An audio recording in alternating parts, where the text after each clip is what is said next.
আসসালামু আলাইকুম প্রিয় দর্শক, সকলে কেমন আছেন? আশা করি ভালো আছেন। আমি আলহামদুলিল্লাহ ভালো আছি আপনাদের দোয়া এবং ভালোবাসায়। তো ডিউটি শেষ হওয়ার সাথে সাথে আমি প্রতিদিনই এখানে চলে আসি। কিছুটা সময় আমি এই জায়গায় থাকি। এটাই হচ্ছে আমার ডিউটির টি শার্ট। ডিউটি শেষ হয়েছে। ডিউটি শেষ হওয়ার সাথে সাথে আমি সাগর পাড়ে চলে আসলাম। তো খুবই ভালো লাগে, কিছুটা সময় আমি থাকি এই জায়গায়। খুবই ভালো লাগে।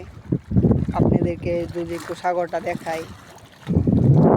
আমি এখন যে জায়গাটাতে দাঁড়িয়ে আছি সেটা হচ্ছে সৌদি আরব জিজান।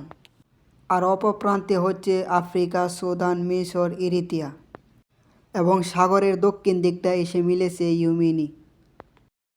এই সাগরটাকে আরবিতে বলা হয় আল বাহরুন আহমার, যা আমরা লোহিত সাগর বলেই চিনি। সেটাকে বাংলাতে বলা হয় লাল সাগর। পৃথিবীর সুন্দরতম ও অন্যতম সাগরের মধ্যে এটি একটি সাগর, যা আল বাহরুন আহমার, যা আমরা লোহিত সাগর বলেই চিনি। পৃথিবীর সুন্দরতম ও অন্যতম একটি পর্যটক